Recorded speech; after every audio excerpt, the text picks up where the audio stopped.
Hi, everybody. So we are here. This is really exciting. We are here to talk about the newest DC Extended Universe film. We're talking about Wonder Woman. And everybody knows how much I loved Wonder Woman. But my friend Trevor is here. We're going to talk about the positives, the negatives. We're gonna go through it all in detail. This can be spoiler-heavy podcast. If you haven't seen the movie, what are you doing with your life? Go see it, and then listen to the podcast. But Trevor, you want to introduce yourself? Hi everyone. I'm Trevor. I'm from howtolovecomics.com. I'm a website who it's about helping people who are new to comics or a bit confused about comics. Make it easy to understand it all, give reading recommendation, tips, things like that. Yeah. So make it easy. Yeah, he has a great website, and I'll have links down to all of that in the description section, so you want to check that out.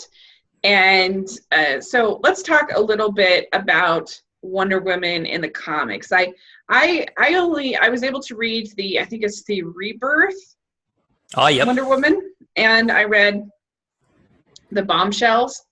Those are the two that I had, and so that was a lot of fun. And I did read your article about the different sort of top 10. So the top 10 Wonder stories, Woman. Yeah, that you should check out, and those looked really good. I'll definitely be looking those up. But I did have a chance to watch the 70s show, and I watched the 2009 animated film, and so I feel like I have a little bit of an idea of kind of the evolution of Wonder Woman over the years. But I don't know, what do you think about kind of how she sort of evolved in the comics and in pop culture? Yeah, so she was created back in sort of 1941, 42, around that time, sort of during the World War II era, by a guy named Charles Moulton Marsden, who was a psychologist who was an interesting guy because he was very much an entrepreneur as well, because he created the polygraph test, so the lie detector, pretty much. Oh, interesting! I didn't know that. As well as creating Wonder Woman. So he was a busy guy, and so he wrote Wonder Woman for about 5 years, sort of, until he died in 1947. And his stories, he had very much the idea that women were the superior of the two sexes, and he used that through Wonder Woman. A lot of that came out as very much feminist kind of things. And also he put a lot of his sexual ideals into it in a way. He had an interesting relationship with his wife. He was married, but they also had a girl. Both of them shared a girlfriend, and they had all kinds of weird things. And but a lot of that reflected in Wonder Woman in some way or another, where a lot of the early ones you often get like tied up or chained up in a sort of pseudo-sexual bondage thing, but it was always done as a way of empowerment. So Wonder Woman is always bursting out of the chains, so it was sort of escaping the chains. So it's sort of like a release and an empowerment, sort of saying that any obstacle we can beat. Interesting. He was polyamorous, basically. I mean, they had and so he wrote Wonder Woman based on these two women. I guess that were in his life. Yeah, definitely. I can't remember if it was the girlfriend or the wife, but it was she was modeled. Wonder Woman's modeled off one of them as well. I can't remember which one off the top of my head now. But sort of moving on from that, Wonder Woman sort of became sort of very much the poster girl for the feminist movement in the 60s, which was obviously that's where a lot of people sort of, she became a bigger icon, just because of it. Obviously the feminist messages and the female empowerment sort of was a good image, and it was something that was easy to package, and it worked quite well. Often though in the 60s, in the comics themselves though, it was a weird period for Wonder Woman, because for some reason DC decided for her to lose her powers, and she lived a pretty civilian life, an exciting civilian life, but a civilian life. where she was like a secret agent. So she was like Diana Prince, and she was very much like a secret agent, or she ran a boutique, and they sort of bounced around with different ideas throughout the 60s before she gained her powers again and became Wonder Woman again. Did she always have the sort of the red, white, and blue, and the sort of the early days? Yeah, the stars on the bottoms and things like that. Yeah, there was more of a skirt kind of thing back then, but they're very similar to what it is now. I'd say, yeah. Okay. Her costume is, I mean, it's changed with the ages in terms of style and everything, but like the general color patterns and all that, they pretty much stay the same, apart from a period in the 90s where it was this horrendous sort of bike short and oh dear bomber jacket thing. They loved bomber jackets in the 90s for some reason. That's interesting. So yeah. So in the so it wasn't until back in sort of like until the early 70s where she got her powers back, and there was sort of your general Wonder Woman sort of weird stories and ones with the gods and fighting monsters and fighting misogynists and things like that came out. And it sort of continued, and it sort of exploded, obviously, if you had your Linda Carter Wonder Woman comics and that's the end of the television. 70s. Yeah, sort of end of the 70s by that stage. And then sort of continued with sort of similar stories to what you expect for the period of the time, sort of, some weird ones, some mixture of weird stuff. Because the Linda Carter show is very similar to like Superman. Very similar to Superman the movie and what you see to Christopher Reeves. She, I don't know, just in the way that she's got the secret identity and she puts on the glasses and, all of that kind of thing. I don't know, it feels very much like the Christopher Reeves movies. Yeah, definitely. There was that sort of, and a lot of that was of the time, a lot of superhero, like especially in DC, there was always that, like even Batman, with you got Bruce Wayne, and there was on the occasion where Bruce Wayne had to disappear somewhere and come, do Batman stuff and things like that. And they have the spinning that she had the very iconic spinning, which a lot of people remember Wonder Woman as, especially of the older generations. And like I've only seen bits and pieces of it in reruns, but it's always quite enjoyable seeing the spinning.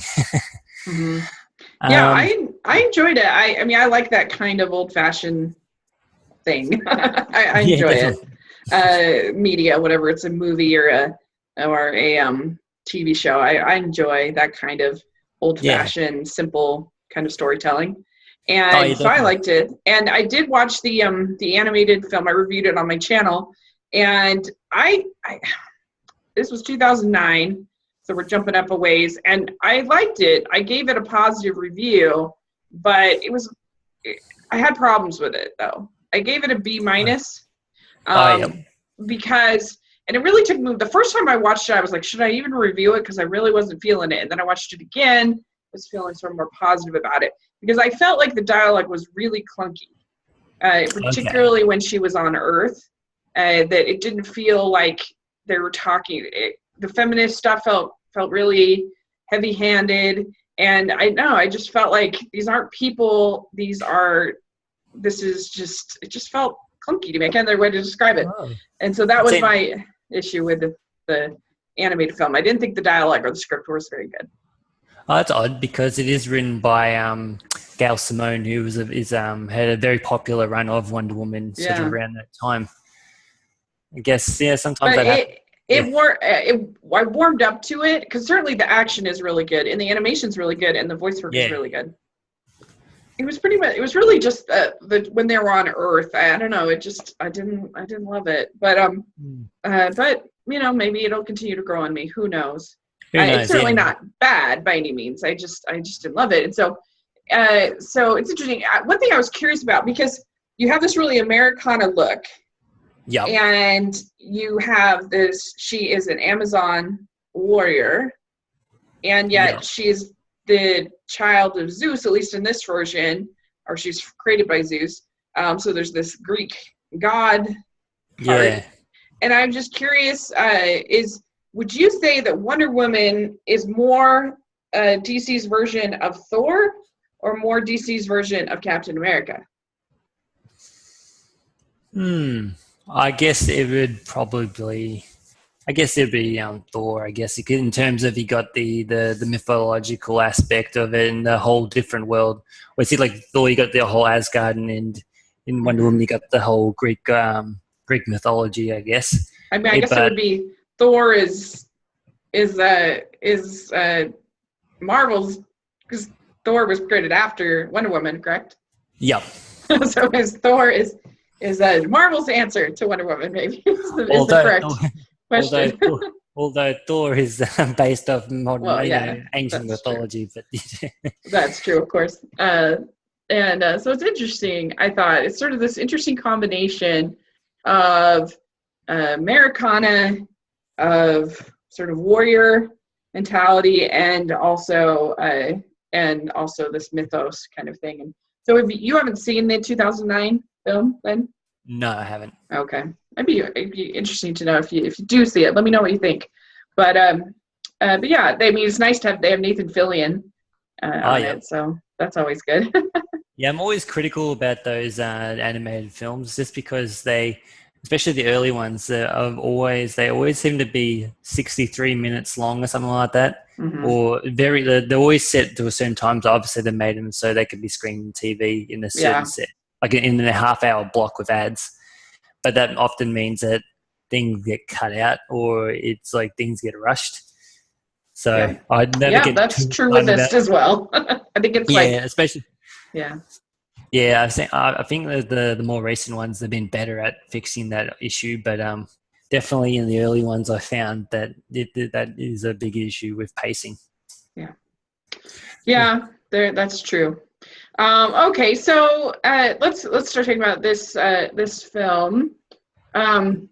All right, spoiler alert, everybody! If you're still listening and you haven't seen it, spoiler alert. So, what was your overall sort of response to the film? I really enjoyed it. I go into, I always do it, and I should never do it, is I always start nitpicking, especially at the start, going, this is slightly different to what they do in the comics. And, why is this person doing this when it should be the other person?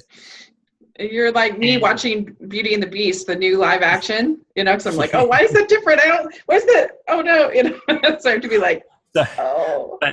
But like 20 minutes in, I always have to tell myself, no, don't do that, because it's stupid to nitpick everything, because not everything can exactly align in a Hollywood film with what's 75 years worth of history, or even 20 years of history.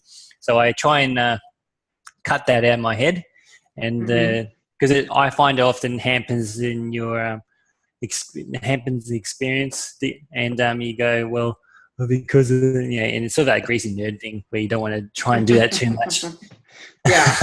Because then you start being critical on things which you shouldn't be critical on. So I go, boom, no more. Think of it, and you just enjoy the film. You can think about that stuff later if you want. So, it's hard with any adaptation. If you've read the book, or if you're immersed in that world, it's tough. It's tough to do. Oh, definitely, yeah. Especially since I reread a lot of the early, so the mid-'80s stuff, which is when they rebooted Wonder Woman, and a lot where they cherry-picked a lot of the stuff from that. The movie, where, but yeah, so like, but yeah, I mean, you can't nitpick too much, otherwise you ruin yourself, and ruin the movie for yourself, and you don't really want to do that when it's a really good movie. Yeah. I mean, for me, I can see and admit that it is a pretty standard superhero movie as far as the plot, as far as the special effects, as far as all that kind of stuff. But I just, for some reason, and we'll go into it, this movie just really affected me emotionally. And I think there's a lot of things that go into that, but I'm not kidding you. Even the second time I saw it, I was sobbing. That's not an exaggeration. You can ask my brother. Like, I was crying more than almost any other movie I've seen. And there's something about her sort of coming to understand human frailty and war that I found so moving and beautiful. And I haven't been that affected by a movie in a long time. And Oh, really? I mean, I just, even I can say, oh, there was this thing and there's this thing, but I can't deny that it made me cry both times really hard. And Oh, really?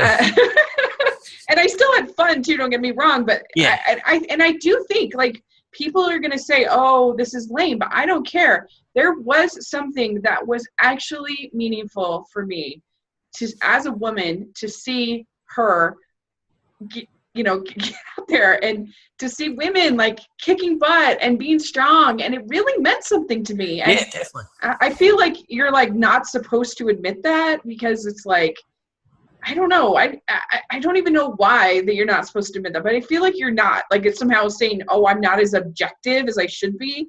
But I think that emotions and experiences do come into play when you're watching a film, any kind of art, like. Well, yeah, because it's art, and art's Yeah. meant to move you, either it be negative or positive. Yeah. And it did mean something to me to see her like that. And I heard some other people quote it that was like, this was the movie I didn't know that I needed until I saw it. And then I'm like, I needed this in my life.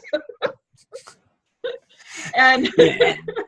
And you're not the only person who have done that. I saw a lot of reports of people getting teary or, crying halfway throughout the movie. So you're not the only one who does it. So yeah, and it was also I just felt there was a purity to her character, and seeing her, because to me, we'll talk more about the villains, but to me, war was the villain.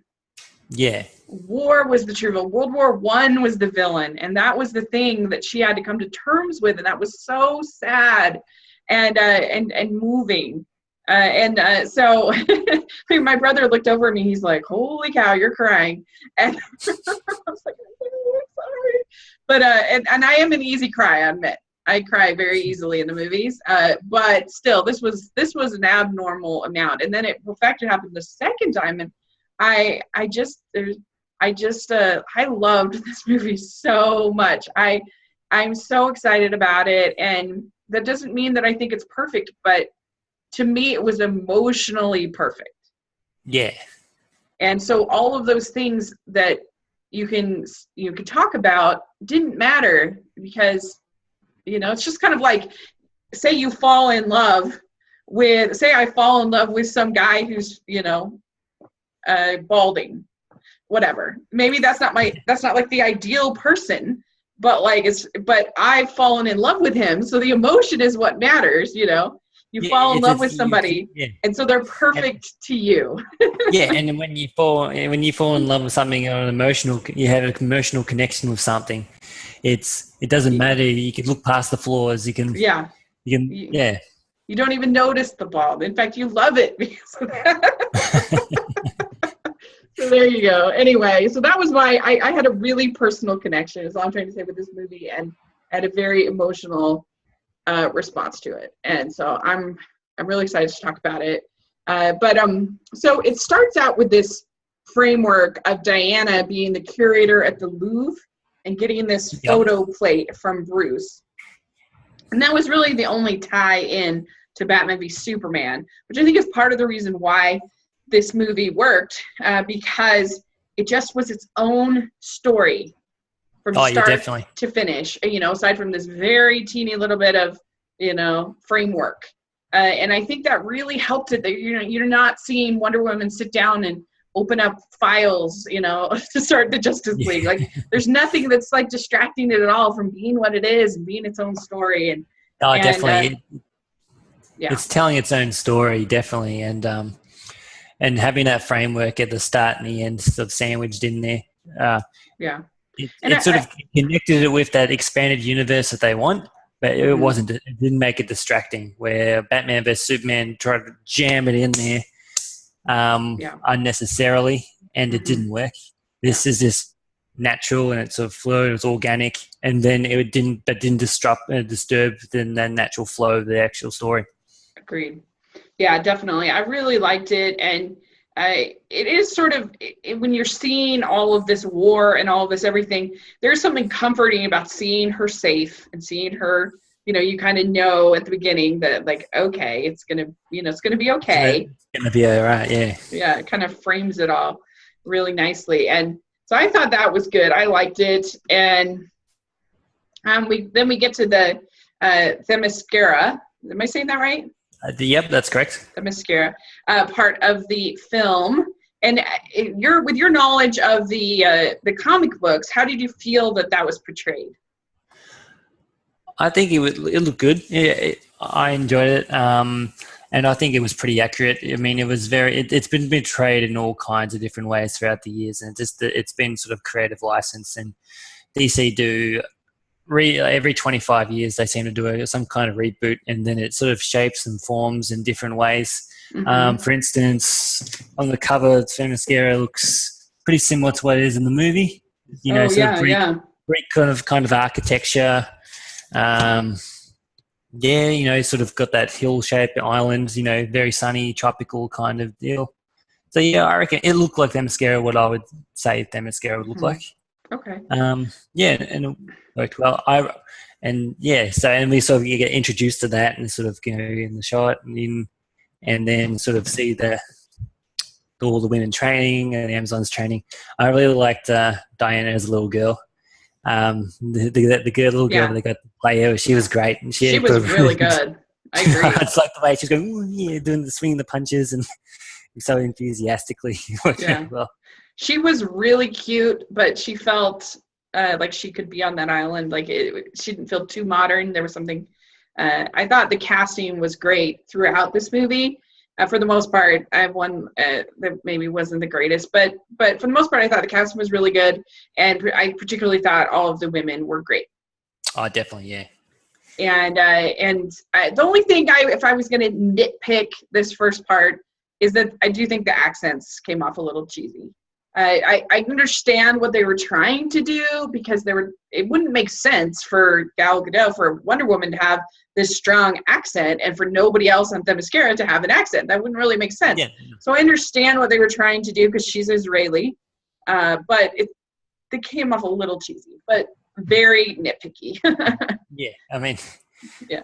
What are you going to do? What are you going to do, pretty much? Yeah, and there is casting as well if you have to cast people based purely on accent as well. Right, exactly. You're not going to have a whole Israeli crew that's cast. I mean, so I loved, like I said, I love Robin Wright as I think Hippolyta, right? Hippolyta, yep. She was awesome. I loved her. And I've loved her for a long time. Even she's on House of Cards, and she's on, of course, Princess Bride way back in the day. She's great. And so that was just so fun. I thought she was awesome. Did you like her?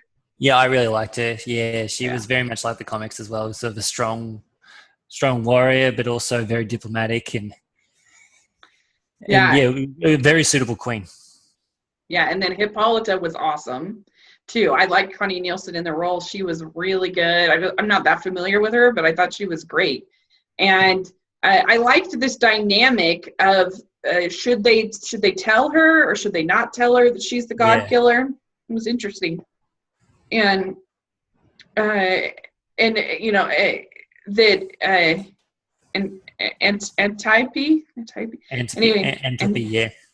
She thinks that it's safer for Diana to have the training and to be ready, whereas Hippolyta feels like that is going to draw Ares to them and closer to them. The stronger she gets, the stronger he will get. Yeah, he will know. So that was an interesting dynamic, I think, that they portrayed. And definitely. What did you think of the whole segment when she's telling Diana about her history and the way they did it with like the Renaissance kind of look to it? I like the way that they did it. It was sort of like, and the way you frame it, like telling a story to a child as well, was quite good in terms of it wasn't too much of an exposition dump. Right. It does deviate from the comics, which this is where I start getting the nitpicky and remind myself not to be. Right. Just because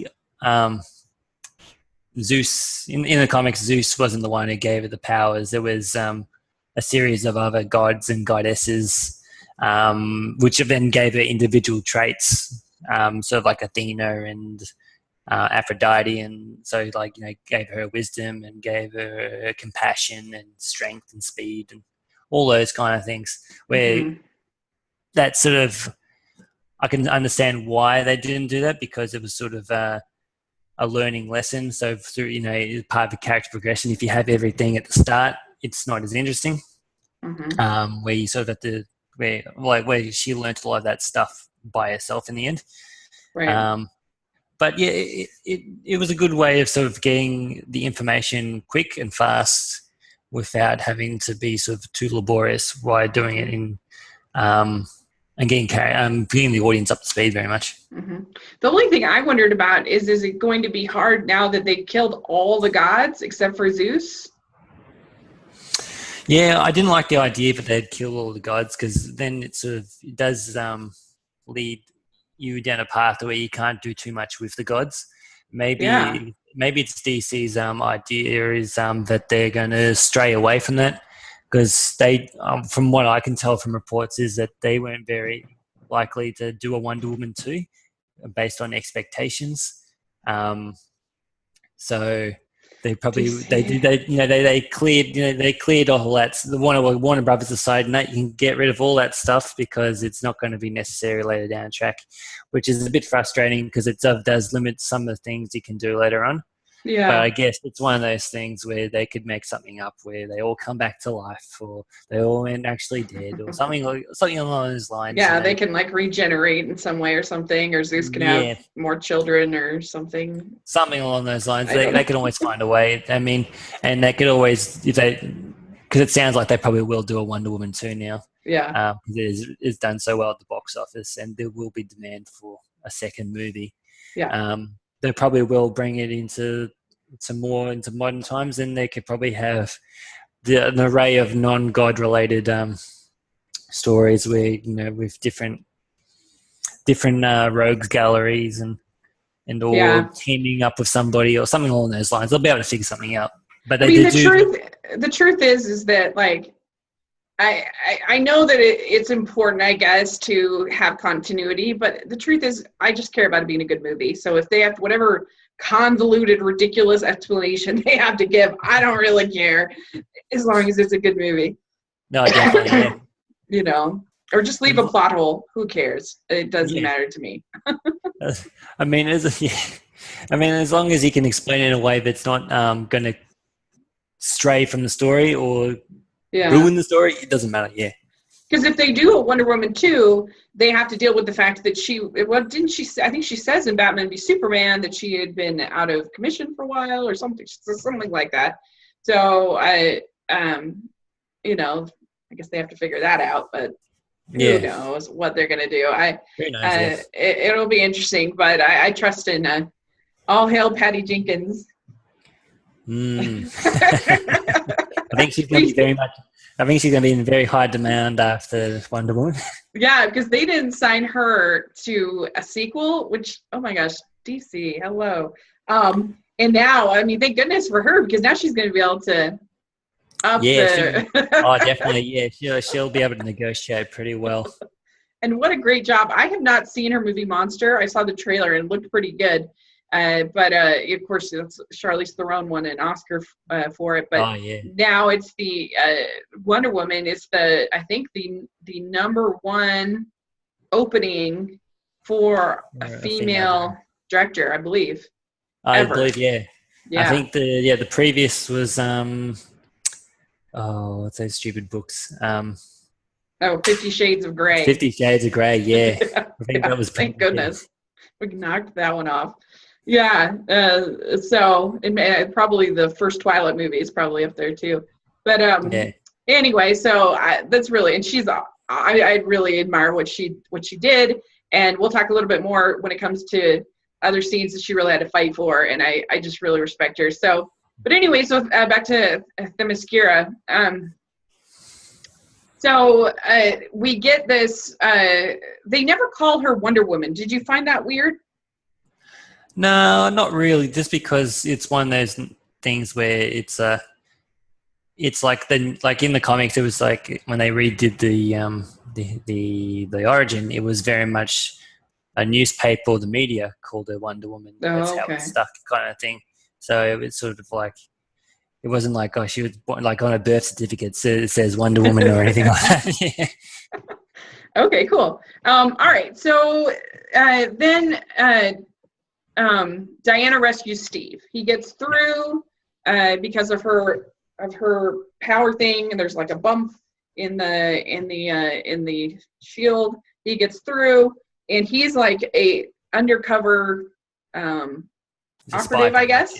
This is World War I, and she ends up rescuing him.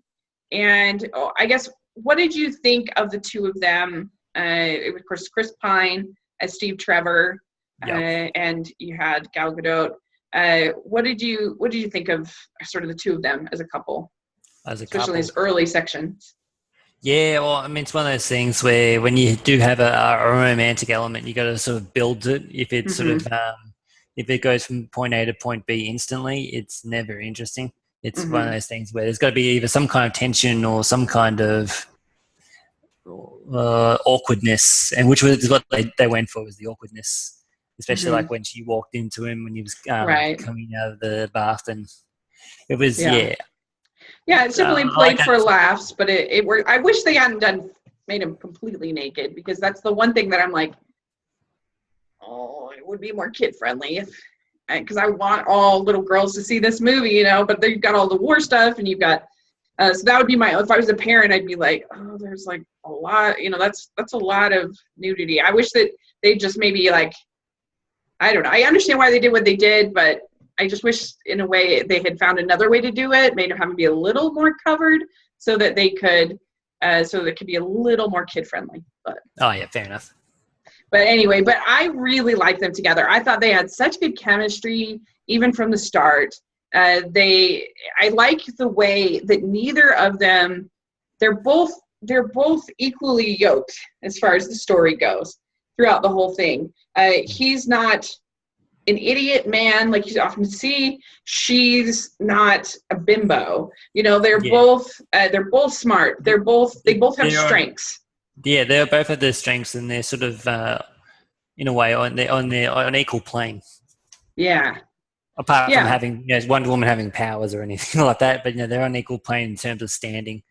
Yeah, because he has knowledge, of where they're going and what's going on and all of the stuff, and she's got the strength. So they complement each other very well. Yeah. And I just thought that Chris Pine was so charming, was so handsome, and so great in the role. I really, like, a lot of people said, oh, he's just doing Captain Kirk again. I don't care. It works. I like it. I thought he did great. Well, that's probably why it was cast. They probably wanted to do Captain Kirk. Yeah, exactly. So let's see here. Let's see. Oh, I skipped ahead quite a bit. So you've got the battle at Themyscira. Yep. That was awesome, I thought. That was really cool, yeah. That actions was, I thought, just so well staged. And here you've got these women on horses with the bow and arrows, and these men with guns, and it felt believable to me. It felt exciting. They used the slow motion a little bit too much. That's my other sort of critique of the movie throughout. Yeah. They used the slow motion a little too much, but I loved this early action scene. I thought it was intense. It was exciting. It was great, I thought. Oh, it was, and it was well choreographed as well. It wasn't like some movies where it's just they rely on quick editing to sort of go boom, boom, boom. And this is actually, they actually thought about how the battle would actually go on, and show sort of both sides and different parts of it, and women doing cool things and the whole swinging around and. But they weren't like invincible. There were women that got, of course, and Antiope at the end, she ends up getting a shot, and that's devastating, of course, for Diana. And so it was an intense war. Like it wasn't just silly, but it was it was just something new and different, and I thought great. Oh yeah, definitely, it was great. It was fantastic, and it was great to see the women that they cast as well. Going back to the casting, they're very, very muscular. The kind of body shapes you definitely don't see in film or on TV. Yeah, very muscular, strong. Definitely warriors. Yeah. Yeah, I agree. I really liked it. So then Diana makes the decision to go. And that was a very moving moment between her and her mother when, her mom says that you were my greatest love and now my greatest sorrow. Yeah, that was a great line. That was so sad. So do you think in this version of the story, she can't go back to Themyscira now that she's left? Did you get that impression? Because I didn't, but then I heard other people saying that. Yeah, there was a mention. They didn't really justify why. Maybe it's the kind of thing where it was the ad drama. I mean, in the in the original Wonder Woman origin, that was the case as well, where Wonder Woman couldn't come back. Later on, they made it so she could come back and forth as she pleased, and then they've changed it again to sort of a mixture of the two. And but yeah, I think it adds to the drama. Yeah. And and it sort of works well for that moment. Whether they change that later on and they want more of the mascara based off how good it was the first time, because in the Justice League trailer, there's a little shot of the Amazons, so we know we're going to see Hippolyta and them in there somehow. So I guess they'll figure it out. Who knows? They'll definitely. They might even ignore it. Yeah. And just be like, oh, you misinterpreted the scene. Who knows? But it was a very good, emotional, I thought, a wonderful little moment. And then you have some nice romantic banter in the boat, which was really fun. I enjoyed that a lot. It was very funny. And it was feminism, like I said, we've kind of talked about, but feminism done the right way. And because feminism can mean anything to anybody, but to me, what it means is quality. It means treating women fairly, compared to and representation. Like that's part of it. It's not saying that women are better than men or that men are bad, which sometimes you get that impression. And so I thought this was really, throughout the whole film, they did such a good job of doing that, of making that, like I said, making them equal. And this was just really fun because it was sort of a girl power moment, but it wasn't obnoxious. No, where she's not. Like, you need them for procreation, but not pleasure. That was funny. It was well done. Well, I liked him when he. Oh, sorry. Go ahead.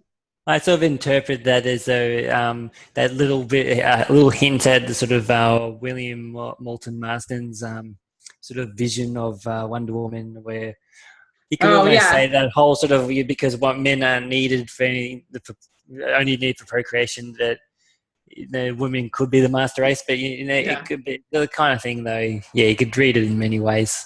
I just think she is just kind of teasing a little bit too. I think there is a bit of teasing. There is so teasing. There was some old fuddy-duddy kind of critics who said that they interpreted the it was meant to be the women are superior to men, but I guess it's the kind of thing where if you're trying to find something, you can dig pretty far. Yeah. You can dig, and you're always going to find something. But yeah. Ridiculous. Okay. So then we get to London. That was so much fun. She's like, this is really hideous. Yeah, it's not for everyone. It was a very, like, that establishing shot. It looked very much like London. It looked very lived in. Yeah. Even though it was all CGI. It did look, believable. They did a good job, yeah. Yeah, it did a really good job. What did you think of Etta Candy and sort of as sort of this comic relief and this whole scene of her getting clothes and getting dressed? Yeah, I like that. Etta was very good. She obviously was the comedy comic relief, but she did, she was a pretty strong woman in her own right, in terms of she talked back to Steve Trevor when it needed to be. She wasn't merely an assistant. and she Right. was quite, she was helpful, but in a way that wasn't condescending by any means. I liked when she said, when Dana says, in my country, what's a secretary? In my country, that's a slave. It's like, can we keep her? That was really funny. That was good. Yeah, I enjoyed her too. I thought she was good. And, it's just kind of, you're going to be seeing all this war, all this stuff. And I think you kind of need that. Plus, it gave you the classic Diana Prince look with the glasses and the, that. Yeah. That I felt was very reminiscent of, at least I thought that was reminiscent of the TV show. She looked a lot like Diana Prince that was sort of a Linda Carter definitely. moment. Yeah, that was very much, note to Linda Carter there, yeah. Yeah. I even kind of wondered if if that whole thing with the spinning of the door, if maybe that was a hint. Maybe, I don't know. You never thought about that. Yeah, it could definitely be, yeah. Yeah. But I like the fact that London was also the introduction to, it was very much, a brand new world. It's sort of the whole the clash of culture kind of thing, trope, which was done quite well. Yeah, because we've seen that, like, obviously in the Thor movies, but here I felt like it was briefer and it was more. I like the Thor movies, don't get me wrong, but I feel like that goes on a little too long, and you've got the whole Kat Dennings character, and it's a little too much. This I felt like was better. And it was just so cute when she saw the baby. She's like, "Oh, baby!" Yeah. Well, the ice cream is good too. She had the ice cream, and it's like, you should be. Was it? You should be commended. You should be very proud of this. It's very. That's right. You should be very proud of this ice cream. That's so good, and because she loves ice cream in the comics, correct? Yeah.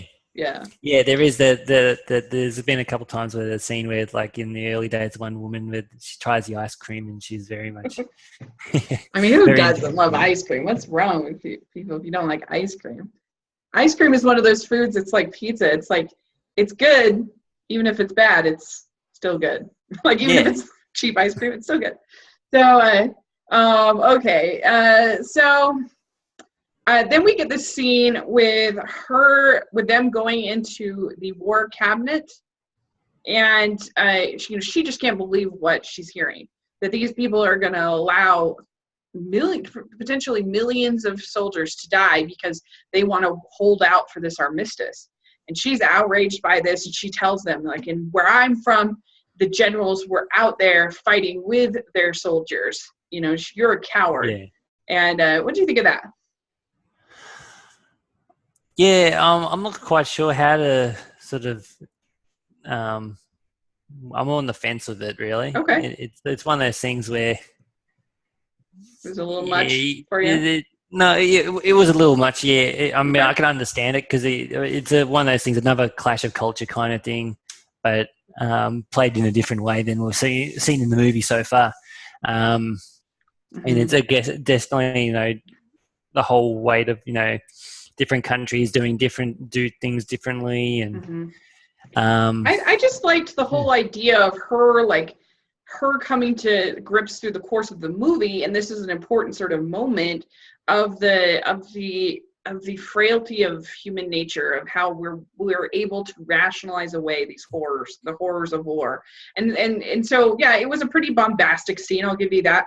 But I don't know, I love that about this movie, that her complete and utter shock that somebody would actually sit there and say that the taking of millions of lives was somehow okay and didn't need to be stopped. And so I liked it, but I get what you're saying as well. Yeah. So it was an interesting scene, and it kind of is I think meant to sort of build all sort of building up to the no man's land scene, because she's definitely just like no, because he keeps saying nope, that's not our spot, and she's just getting more and more frustrated that she can't help these people.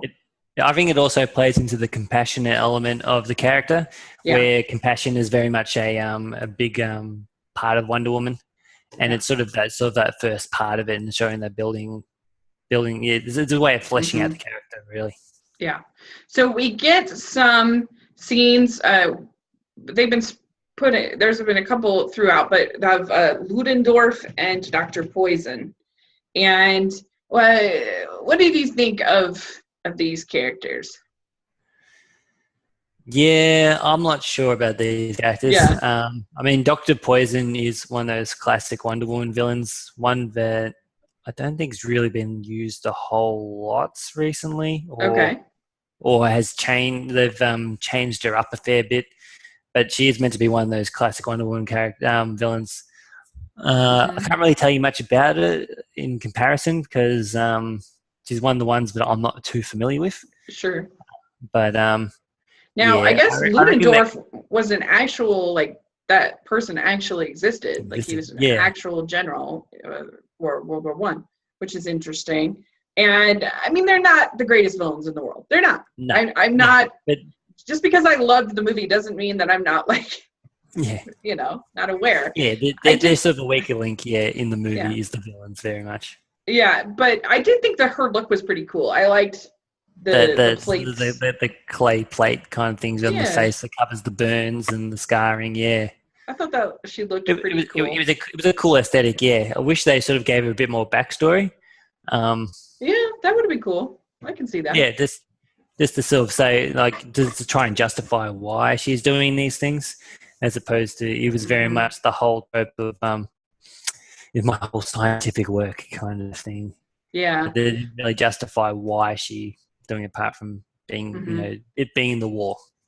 Well, and I did hear somebody say that it would have been cool if they had actually had them speak German and there being subtitles. Like subtitled, yeah. Yeah, because I mean, I think like The Dark Knight does that when they go to Hong Kong. Like, it's actually in, they don't have them with these accents. And I think that would have actually maybe been good because it would have just made it seem a little more authentic. And then when Steve Trevor, like, later on, he puts on this this German accent. It's pretty cheesy. But again, I didn't care because I was loving the movie so much. But I do think that would have maybe been a little bit better if they had been speaking in German.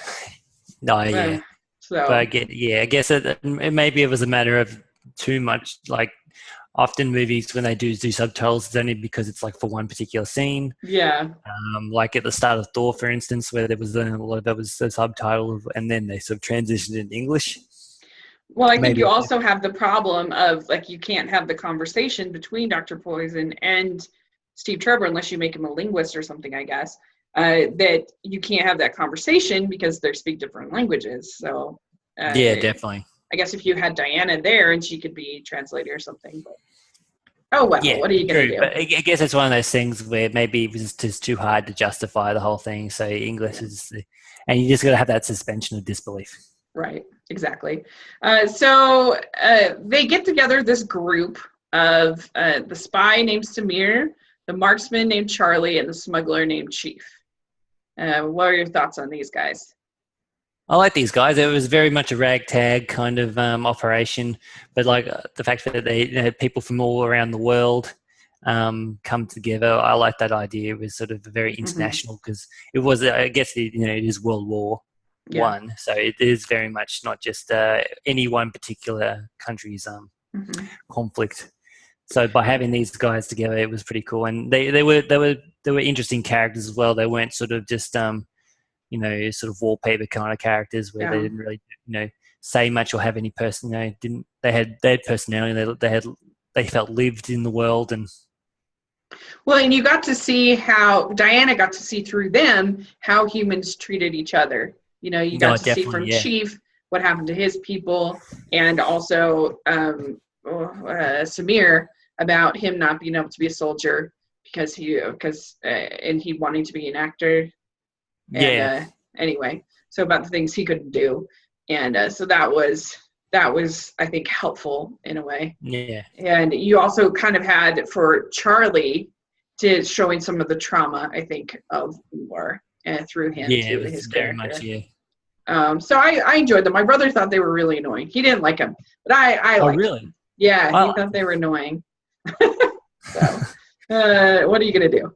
Okay, so it's right around this time that we get to the No Man's Land scene. And this, I'm just going to put it out there, I think this is one of the best scenes ever in a comic book movie. I loved this scene. It was so great because she knows that this village is going to get bombed. It's going to get gassed. She's very she wants to protect this village, and they're down in the trenches, and he says, no, we can't do that. We can't do that. And she's like, nope, I'm going to help them. And I just thought it was the music and her coming up out of it with the shield and the bullet. I thought it was just epic and amazing and great and perfect. I loved it. Oh, no, it worked really well. The way of it, and then, deflecting the bullets, and the way that they did that was very good. It was, to be honest, when I first, when it was hinted that she was going to go over, I was like, okay, what are they going to do with this kind of thing? But no, they did it very well. And yeah, it was done very well. I loved it. I thought it was perfect. And so, all right, it's just funny because when something's perfect, you really don't have anything to discuss about it. You're just yes, it was great. One of those things, when it's really good, there's only so many things you can say about it, and you can't continue saying anything. It's hard to say new things about it. Yeah, exactly. But it's so, after she goes through all of this, it's so devastating when Ludendorff then goes and gasses the village and everyone dies. It's like, oh man, you're just crying, and it's just brutal. It was one of the darkest things I've ever seen in a comic book movie. And it's funny because you don't actually see them getting gassed, but you see the effect of it on Diana and how devastated she is. And I was so invested in the character at that point, especially after this epic scene, that it was devastating, I thought. Yeah, definitely. It was devastating. It was one of those things of you'd hope, you always think that it was they'll save the village, and that won't happen. Yeah. And just in time. But sometimes, even when you're a hero, you can't save everyone. Yeah. And that's very much the effects of war as well. You can't save everyone, and people and love die. Mm. And I think that they were trying to say some of those things about maybe Superman, like the worst scene in the movie when Superman is hovering over the people that are on the roof with the painted Superman sign. I hate that scene. It's so horrible. But I think they were trying to say that, how can he rescue everybody or whatever? But it's like, rescue someone. You're like do something, Yeah. I hate that scene so much. It's so awful. But Superman would never do that. He would never just be hovering over, looking at them. And so this was much better execution of that same concept, I think. And let's see. Okay, so we get to this. There's this whole scene at the party, and she comes in this blue dress. Oh yeah, she looks fantastic. Looks stunning. Holy cow. Wow. And I like the fact that the sword is down the back of it. Yeah. That was pretty cool. I'm surprised no one noticed that, though. And how did you feel about how they executed the lasso of truth in this? Did you like the look of it? I reckon that was pretty cool. I reckon that was pretty well done. It was just like in the comics. And I like the fact that when Steve Trevor was trying to convince Diana, Wonder Woman earlier on back in London, he grabbed the lasso and wrapped it around himself to prove that he wasn't lying. Yeah. And because it could be super hokey. It could be really, really bad. The lasso of truth, that even sounds hokey. And but I thought that it was executed very well, and I liked it. Yeah. So it was some of the effects with it, especially when it was swinging around all over the place when it was CG, it did look a bit fake, especially some of the night scenes. But it's one of those things when you have if they, the next movie or in Justice League, they'll probably fix that up because they'll higher budget. You make it better, yeah. Fair enough. Yeah, I agree. So then they're at this party, and then we get to basically they end up getting to the final. They end up leaving the party, and they end up going to this airport, basically.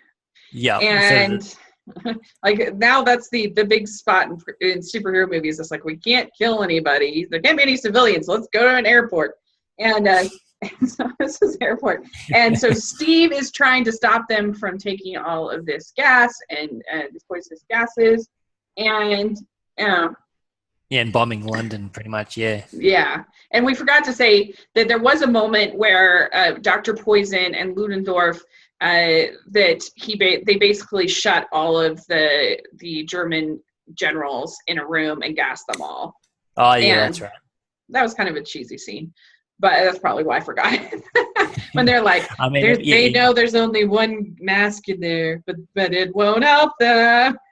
Yeah, there was a bit of a cheesy scene. I guess it was just to show that, they were the bad guy, And they literally like do the bad guy cackle. Yeah, I guess there's also to disassociate them from the rest of the Germans. Yeah, that's probably true. Being the villains, yeah, pretty much. Just sort of like how in Thor, how Hydra disassociated themselves from the Nazis. Okay. I guess that's a good example. Okay, so anyway, so Steve is trying to they're going to be putting all of this poison, this super crazy poison, onto this plane, and they're going to be gassing London, and so he's trying to stop that. Well, Wonder Woman Diana thinks that if she can kill Ares, then that will stop everybody from wanting to stop the war. And so she fights with Ludendorff, and I thought that actually was fine. I thought that was good, and I really honestly thought it was so devastating when she kills him, and she realizes that wasn't the answer, that he wasn't Ares, and I thought that was devastating for her. That, oh, definitely, yeah. And her sort of realization that the humans have chosen this, that Ares is just basically whispering in their ears. Yeah, it's it was very much just a mild influence, where it was just human nature in the end. Yeah, and I thought that was really good, and so then we get Professor Lupin. I'm trying to think if I forget his name. I just think of him from Harry Potter. David Thewlis. So he comes in, and he had been playing the kindly whatever benefactor, and turns out he's really Ares. And in our last podcast with Guardians of the Galaxy Volume 2, I said I'm so tired of the villain reveal. That is still true, and I wish they hadn't done it here. But I love the movie so much that I'm willing to let it slide. I'm willing to let it slide. I still wish they'd done other things, but I was like, I feel like they could. I guess I understand why they did it, but they could have done some kind of hints where the audience knows that the German guy isn't the right guy. Because the animated film, like, he's just Ares the whole time. Like, he's not hiding. He's not. No, and he's not pretending to be somebody. No. Yeah, and it was just hard to believe again that Professor Lupin was the god of war. It just didn't quite like. I picture somebody like The Rock or somebody like kind of thing. It wasn't. Because he was just like some nerdy English guy kind of thing. Yeah, it's not like they could if they had it as like a general, someone in the military, it would make a lot more sense. It's like you could go, oh yeah, that makes sense because he's a military general. Yeah. Or even if he was a politician or something like that. Which I guess I think that's what he was meant to be, is like a politician maybe, or someone in the military. But I'm not quite sure. There wasn't really told what exactly his role was. I mean, I guess I was able to just deal with it because I just felt like war was the true villain. That was the true evil that she was dealing with. And so it was still moving for me. But you have her fighting with Ares, but I can't remember where it is in this whole fight, but Steve comes up to her, says, I've got to do this. You've got to fight here. I've got to do my part, basically, is what he says. And he says, I love you, but we don't know at first that's what he says. I really liked that. I thought that was really effective. Yeah, I reckon that works well because essentially by the time you do realize when that's happening, and then they go back to it with the audio, Mm-hmm. it hits harder and Yeah. it works well. Yeah. And I thought it was a devastating moment. I mean, when Steve's blows up the plane and destroys the gases, because people are always complaining about Marvel, no stakes, no stakes, no stakes. And this was stakes. This was a It was character stakes, who, yeah, yeah, because he dies. he's not superpowered, so it's not like there's going to be some justification. Well, maybe he parachuted out, but it doesn't look like he did. It No, looks like he made the ultimate sacrifice. because it wouldn't make any sense, the ending. If he parachutes out, I guess, unless he hides from her or something, but why would he do that? Why would you do Because that? Yeah, she gets the picture and she says, thanks for bringing him back to me. If she'd yeah, seen him since then that wouldn't make any sense. So I think he's a goner. yeah. I think he might be gone unless for Wonder Woman 2 they want to make some big reveal and it was all amnesia or some bullshit. Who knows? Yeah. Oh, that would make me so mad. I would be so mad. But uh, but do you know that the No Man's Land scene, that Warner Brothers didn't even want to include it. Oh, They really? didn't. Yeah, they didn't like it, but Patty Jenkins had to like fight for it. That's what I read. Is Oh, that, really? yeah, they didn't want to include it. They thought it would be cheesy or something. I can't remember what the reasons were, but they didn't want it. But she really fought for it, and I'm like, that's one of the best, in my opinion, one of the best It's scenes one of the best ever. scenes. Yeah, Comic book movie. definitely. It's Yeah, one of those things there, and maybe it's a matter of way it was written in the script that maybe, it was hard. It maybe, was hard to visualize or something like that. yeah. But no, it was So definitely good events in there. yeah. And so the ending is very Zack Snydery. It's I very Batman definitely v Superman. I get it. It's true. It's very over the top with the fire and with fire like, and the force explosion kind of thing, and yeah, it was. and Ares turning into this like uh he kind of reminded me of this recent King Arthur movie, which was terrible, but the character in there kind of turns into this weird like guy with horns and black charcoal, kind of like, I don't know, it looked like a Yeah, video game character. it did. Yeah, it looked very video gamey. Yeah, it was very. Yeah. Yeah, I thought the same. That's the thing I said to my friend when I turned around and said to him at the end. There was a very Snack Snyder ending there, and I It guess it makes really sense was. because Zack Snyder was one of the story consultants. Yeah, and executive Um, producer, I think, on it. executive producer. So his influence was always going to be felt in the movie in some way or another. Yeah. And And I guess I felt, though, like, I don't think it's that much worse than, say, the big action, spectacle in like in Age of Ultron, for instance, as an example. yeah, Or I think there's a lot of superhero movies that have, I don't know. I guess I just kind it's of like grown to it's expect it. it's destruction for the sake of destruction, and yeah, I mean, I don't think it's that much worse than the action that we see at the end of Guardians of the Galaxy Volume 2. I think that maybe looks a little better, but not that much. yeah. I think it's one of those things where because of the genre, there's always going to be some big spectacle. Yeah. You got to blow your budget on. You got to use the budget on big effects and everything. And the fact that it was in an airport, there's not much to actually explode.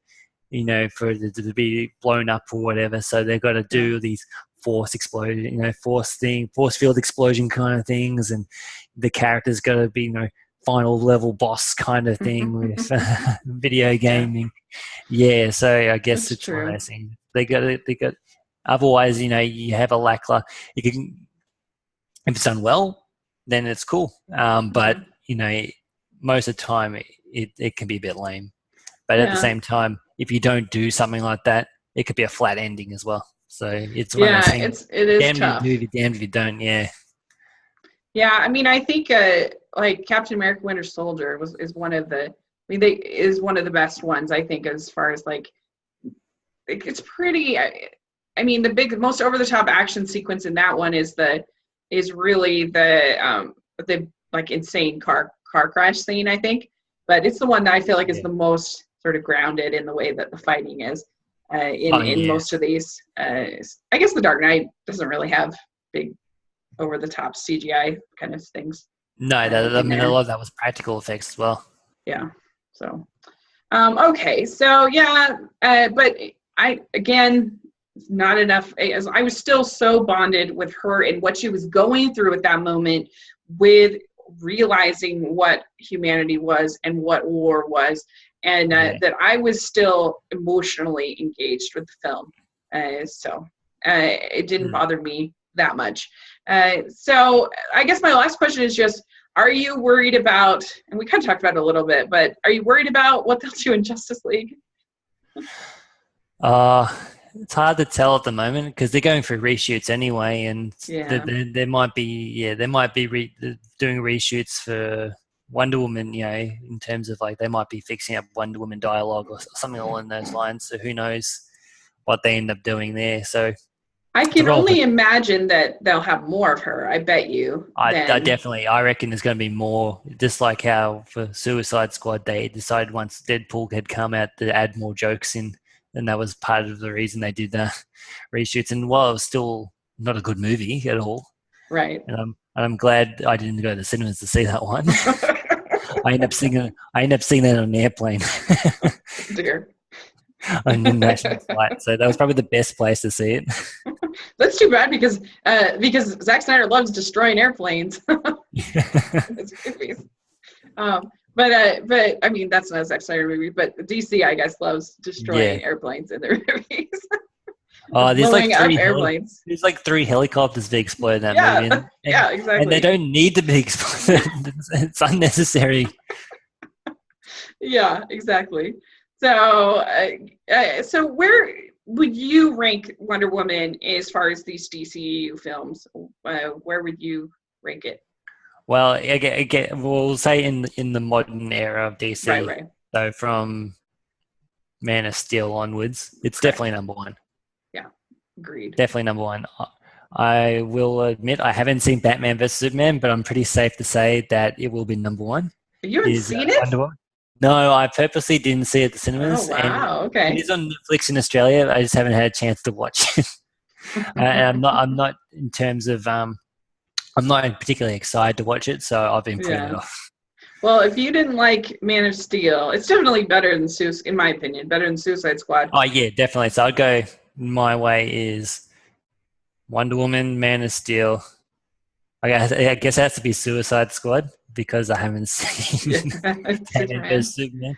Although Yeah, when I talk to people, some people I talk to say that Suicide Squad was worse than Man of Steel. So yeah, it is for sure.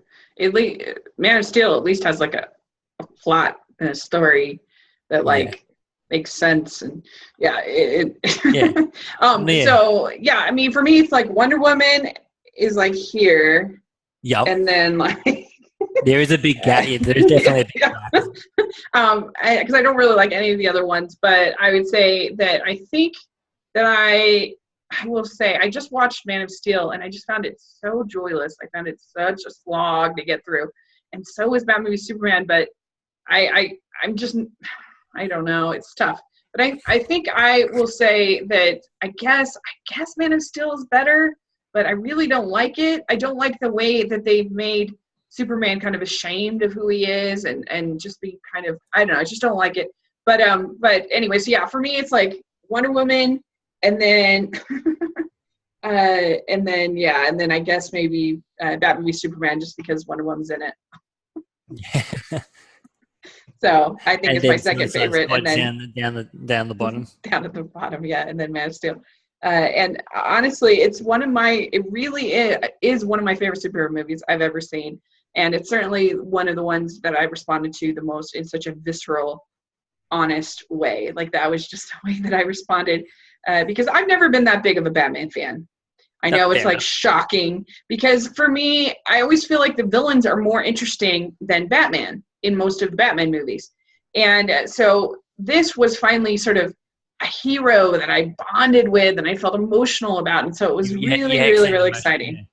for me. And it just reminded me of, uh, some other great films like Winter Soldier or the Iron Man, the first Iron Man, things like that. where you really feel bonded with these characters emotionally, and they're not just it's not just dumb action. Yeah, definitely. So. And Wonder Woman also had this very lived-in world. It was very, even though you get first introduced to all these elements, either be Themyscira or London or the Western Front, you've got they're all very believable, very lived-in, where not always superhero films are able to do that. You can relate to it. Yeah, you can relate to it, but you can also go, oh, it's very exciting still. I think the last movie to really do that was the first Thor movie, when they got introduced to Asgard, and I thought that was really cool. Even though it was alien in its sense, it felt like I wouldn't say believable, is probably not the right word, but you can sort of go, there's a sense of excitement. Yeah. Sense of spectacle. It's a sense of, There is very much a spectacle, yeah. Yeah. So, all right. Well, great. Well, thanks so much for joining me to talk about Wonder Woman. This was so much fun. Yeah, it was lots of fun. Thank you. To talk about. I hope everybody goes to see this movie. I hope everyone supports it. I plan to see it. It's funny because The Mummy's coming out this weekend, and I'm like, I just want to see Wonder Woman again. I don't want to see The Mummy. Yeah, I don't know about that one. I just want to see Wonder Woman again. and this is another example of shared universe as well, where Universal's own shared universe, and Transformers is going to get its own shared universe eventually. Oh dear! Yeah, shared universe seems to be the way of the future. That's why we can't have nice things. There's going to be a Lego shared universe too, probably. Oh well. We'll enjoy the good movie that we got while we can. So where can people find you? So I am at howtolovecomics.com. You can also find me on Twitter at howtolovecomics. If you want to say that I'm right, but I'm wrong, you can also find me at Trevor Van Az on Twitter as well. That's great. How you can find me. Well, thanks so much. You can find me at Smiling on the Yes Girl on all social media, and at 54disneyreviews.com. And so thanks again for doing this. I really appreciate it. And we will look forward to Spider-Man Homecoming. Definitely, Next one on the docket. On the docket, yep. In a couple of weeks' time. Yeah. No time to breathe these days with superhero movies. Definitely, yeah. Once it hits May, it's almost it's a fast dash between. Yeah, that's right. All right. Well, thanks so much, and we will talk soon. All right. Bye.